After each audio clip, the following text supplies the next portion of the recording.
എൻ്റെ പേര് ആൻസി. ഞാൻ ജി കാർത്തികേയൻ സ്മാരക government vocational higher secondary school വെള്ളനാടിലെ +1 വിദ്യാർത്ഥിനിയാണ്. സ്കൂൾ ഇന്നോവേഷൻ മാരത്തോണിൻ്റെ ഭാഗമായുള്ള എൻ്റെ ഗ്രൂപ്പിൻ്റെ പേര് ലിലി എന്നാണ്. എൻ്റെ ഗ്രൂപ്പ് മെമ്പേഴ്സാണ് ആദരകൃഷ്ണൻ, ആദിത്യസ്, പ്രിയാസ്, വൈഷ്ണവി സുരേഷ് എന്നിവർ.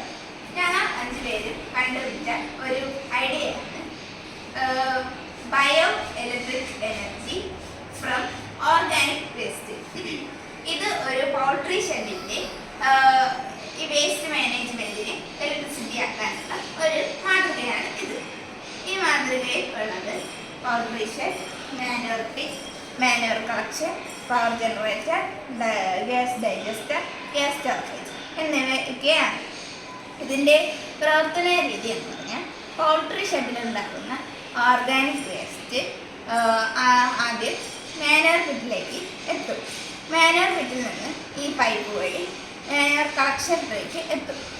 അതിൽ നിന്ന് പവർ ജനറേറ്ററിലേക്ക് എത്തും. ഈ പവർ ജനറേറ്ററിൻ്റെ പ്രത്യേകത എന്ന് വെച്ചാൽ പവർ ജനറേറ്ററിൽ മോട്ടോറും ജനറേറ്ററും ഒരുമിച്ചുള്ള പവർ ജനറേറ്ററാണ് ഇത്.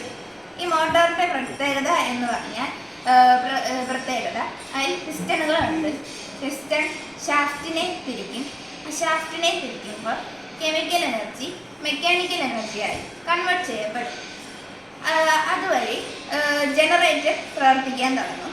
ഈ ജനറേറ്റർ മെക്കാനിക്കൽ എനർജിയെ ഇലക്ട്രിസിറ്റിയാക്കി കൺവേർട്ട് ചെയ്യും. അത് നമുക്ക് ഇലക്ട്രിസിറ്റിയായി സ്റ്റോർ ചെയ്യും.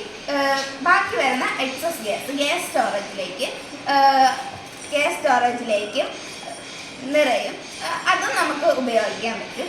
ഈ പ്രോജക്റ്റിൻ്റെ ബെനിഫിറ്റ്സ് എന്ന് പറഞ്ഞാൽ organic waste sustainable energy source ആകുന്നു. വേസ്റ്റ് മാനേജ്മെൻറ്റ് ഈസി ആക്കാൻ കഴിയും.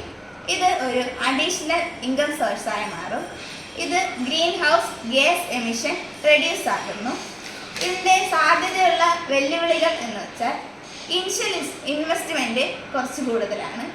പിന്നെ ഇതിൻ്റെ അളവിനനുസരിച്ച് മാത്രമേ ഇത് ഇലക്ട്രിസിറ്റി മേക്ക് ചെയ്യാനും ഗ്യാസ് മേക്ക് ചെയ്യാനും നമുക്ക് സാധിക്കുകയുള്ളൂ. കാരണം ഈ മാനുവർ പിറ്റിലുള്ള മാനുവർ കൊണ്ടാണ് ഇതുണ്ടാകുന്നത്. ഇതിൻ്റെ ഔട്ട്പുട്ടായി നമുക്ക് ഗ്യാസ് കിട്ടും, ഇലക്ട്രിസിറ്റി കിട്ടും, സ്ലറി കിട്ടും. ഈ സ്ലറി ഫെർട്ടിലൈസറാണ്. ആ ഫെർട്ടിലൈസറിൻ്റെ പ്രത്യേകത എന്ന് പറഞ്ഞാൽ ഹാർംഫുള്ളായിട്ടുള്ള ഗ്യാസൊക്കെ അത് നീക്കം ചെയ്ത പ്യുവറായിട്ടുള്ള സ്ലറി ഫെർട്ടിലൈസറായി നമുക്ക് കിട്ടും. അതൊക്കെയാണ് നമ്മുടെ പ്രോജക്റ്റിൻ്റെ ഒരു തീം.